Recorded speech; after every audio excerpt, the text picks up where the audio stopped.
9, 8, 7, 6, 5, 4, 3, 2, 1, 0. Women's Wrestling Talk, the #1 women's wrestling network on the planet.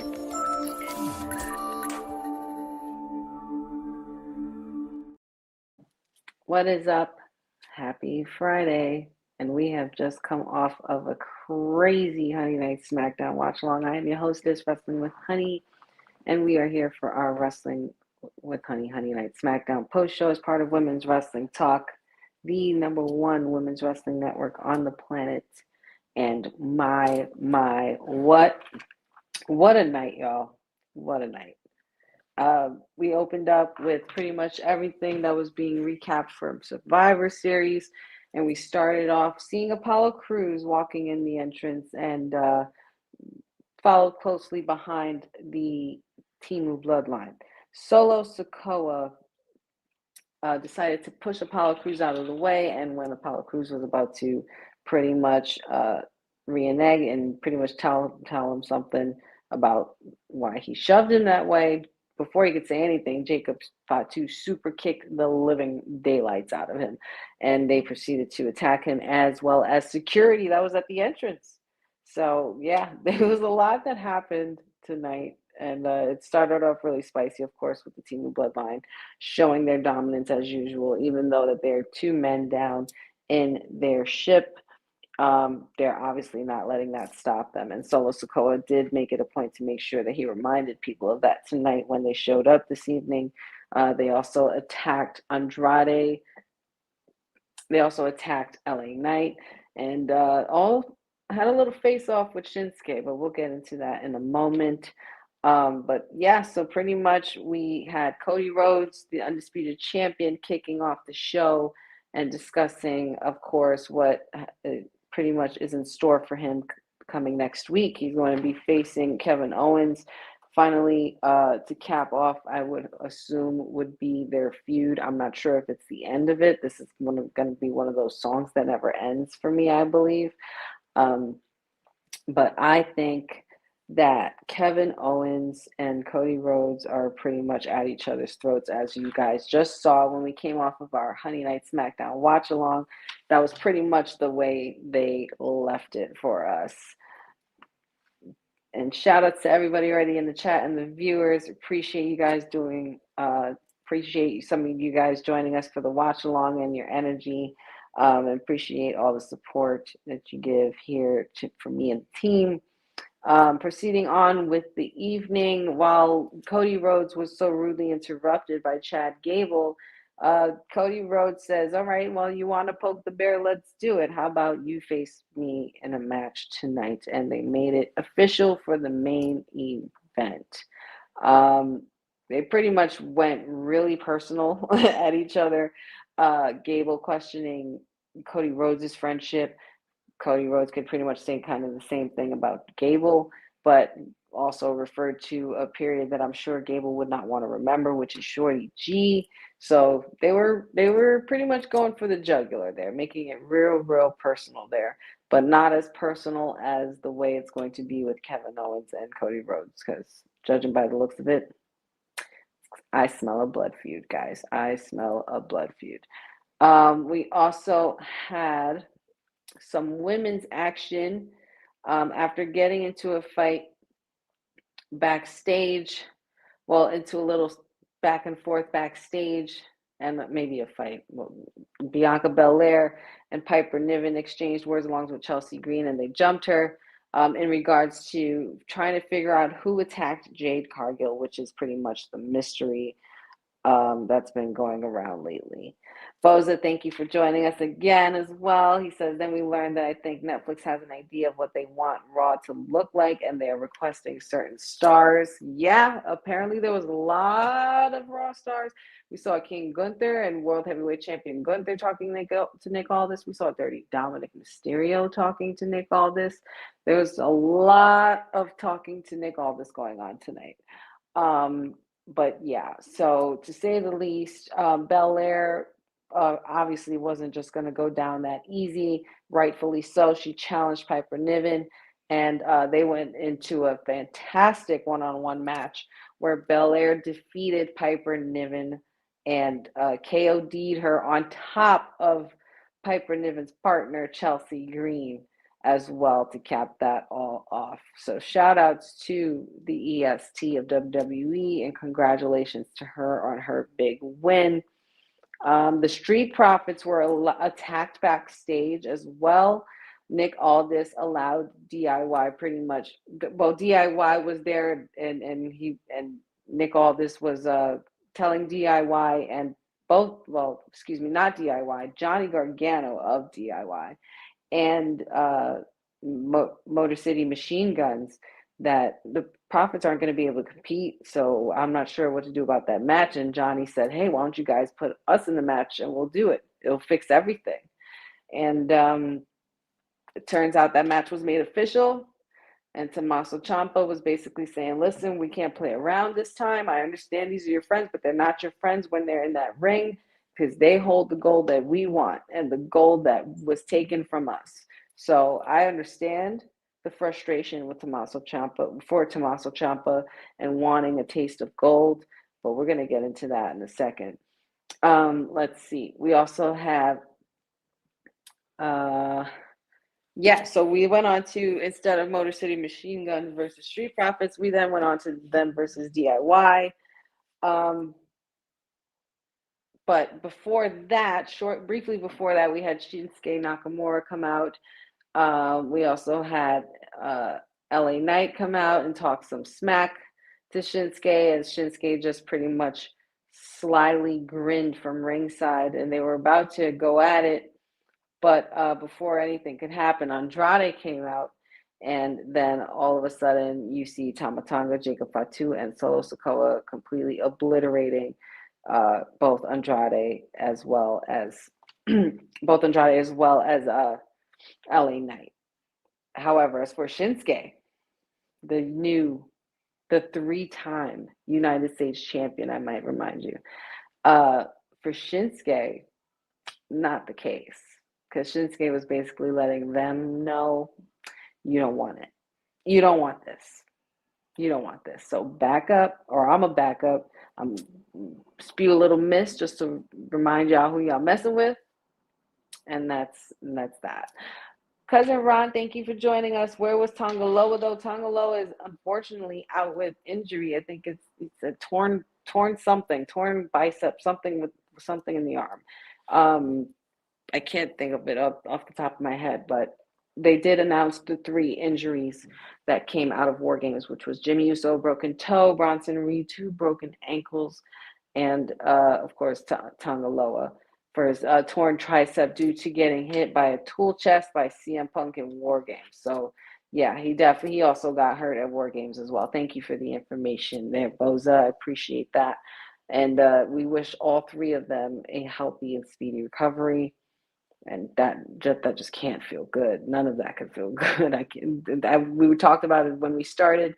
War Games changes you. Hell in the Cell is one thing, but War Games is a whole different ballgame. But nevertheless, Nakamura left the ringside, and Tama Tonga and Jacob Fatu pretty much beat the crap out of LA Knight and Andrade and left Solo and Sikoa in the ring, pretty much letting them know, just because I have 2 men down and my bloodline is a little smaller than usual doesn't mean that we're still not on top. And he's bragging about the Ula Fala, which can only mean that that's the next thing we're going to be challenging for. And this is when I mute my TV. # not my tribal chief. I indeed agree with you there, Boza. Let's see. So next we had the tag team title match. We had Tommaso Ciampa and Johnny Gargano of DIY versus the Motor City Machine Guns in a fantastic tag team match, which was, I would give the match pretty much like an A for surprise alone, but it was just such good back and forth. There was a lot of friction going on that they were showing us between Johnny Gargano and Tommaso Ciampa. Gargano accidentally kicked Ciampa in the face. There was just miscommunication. Ciampa kept tagging himself in. There was just like a lot of disagreements, and it was just really, really crazy. Motor City Machine Guns, they were on top of their game. They were doing their thing. But DIY, man, had tricks up their sleeve. Tricks up their sleeve because Ciampa was going to bring in a chair to come in and use.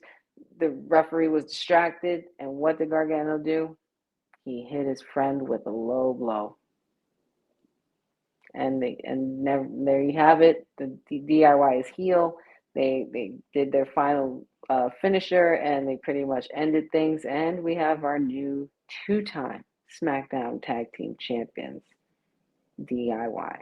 Johnny Gargano and Tommaso Ciampa. It was all there. It was all part of their plan. It was all them from the beginning. They were the ones who attacked the Street Profits.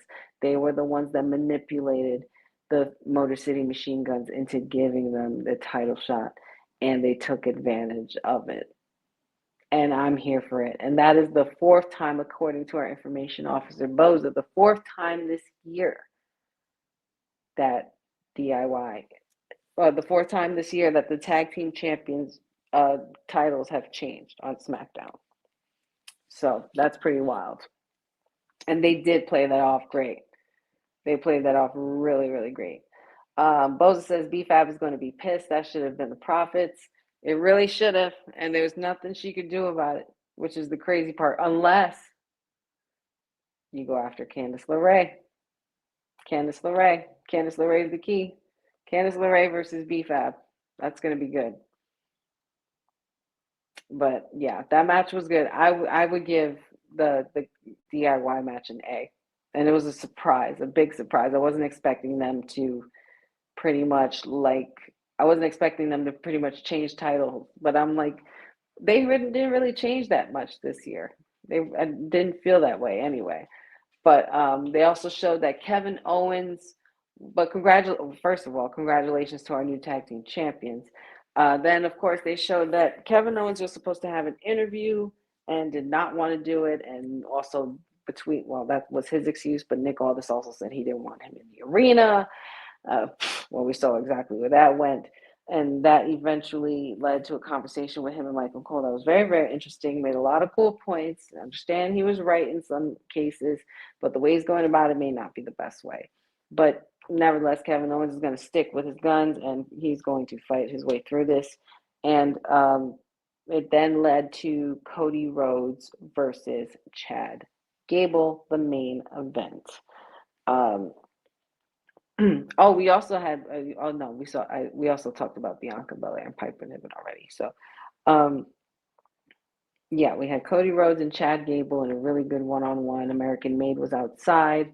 Of course, as expected, there was a little shenanigans going on and a little interference. Jessica Carr, the referee, the gracious referee that she is, sought justice and kicked them out, therefore leaving Cody and Chad Gable to each other on their own. And Cody did beat Chad Gable. Cody did go on and get the win, but it wasn't for long. I mean, honestly, to do a Cody cutter and also do your crossroads in one boot, man, listen, Cody Rhodes is out this world. But nevertheless, Cody Rhodes did win, and Kevin Owens pretty much came out and took advantage of the situation, because what kind of shape is the champ going to be in by next Saturday when he has to face Kevin Owens, the same man who attacked him tonight for the Saturday night main event for the undisputed title. Title will be on the line. A lot is at stake here, and this has gotten very, very personal with the two, and it led to a brawl out. Cody didn't stay down the whole time. Him and Kevin were going at it. There were refs and security, Nick Aldis, and all the officials were in between and trying to get them away from each other, but it just ended pretty much in pure, ridiculous, utter chaos, and that was that. And it was a fun night. It was very eventful. We have so much more to look forward to. Make sure you guys stick around tomorrow, because tomorrow there is going to be a watch along for NXT's Deadline, as well as a post show. I believe the boss lady and the councilman are in on it, and whoever else might join. I heard the mayor might be in the building, a little inebriated, but hey, it is what it is. We like to have fun here for our PLE watch along. So make sure you guys check out that, and make sure you guys check me out here Monday, Wednesdays, Fridays. I'm with the WWT Live crew on Women's Wrestling Talk, and thank you for joining me for my Honey Night SmackDown watch along. I know I was not present last week, but I was just trying to come off the cusp of pretty much hosting and having a very fun-filled and filling, literally tummy filling holiday, eating all those leftovers and food, and now just getting out of the laziness and back into the groove and funk of things, because sometimes you just need to take a quick pause. But I appreciate all of you guys joining me. Make sure you guys check me out on all the socials, all things Wrestling with Honey, Wrestling with Honey TikTok, Facebook, Instagram, the Wrestling with Honey podcast on YouTube as well. Like and subscribe, share, tell your friends, let your friends know that there's a sweet new podcast in town, and that is the Wrestling with Honey podcast. And you can always find me here again with the WWT Live crew. Shout outs to all my peers. Shout outs to the professor for 5-year anniversary for in the wrestling business. Shout outs to the boss lady. Shout outs to the team. Shout outs to Courtney. Shout outs to all of you guys in the chat. Benjamin, Boza. Thank you, Cousin Ron, for popping in and joining us. Duran, thank you. Shout outs to All Star Fandom, aka our boy, the People's Nightmare, Dion, Councilman, said everybody, Jacob. You guys.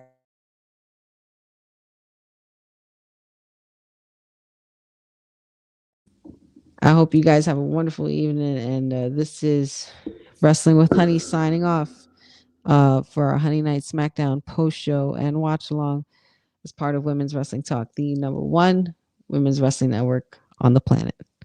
Peace, guys. Thanks for joining WWT. Don't forget to like us on all social media platforms at WW Talk Pod.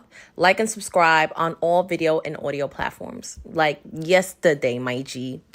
And check out our website at www.talkpod.com. Thanks for watching Women's Wrestling Talk, the #1 women's wrestling network on the planet. Thanks for joining WWT. Don't forget to like us on all social media platforms at WW Talk Pod. Like and subscribe on all video and audio platforms like yesterday, my G. And check out our website at www.talkpod.com. Thanks for watching Women's Wrestling Talk, the #1 women's wrestling network on the planet.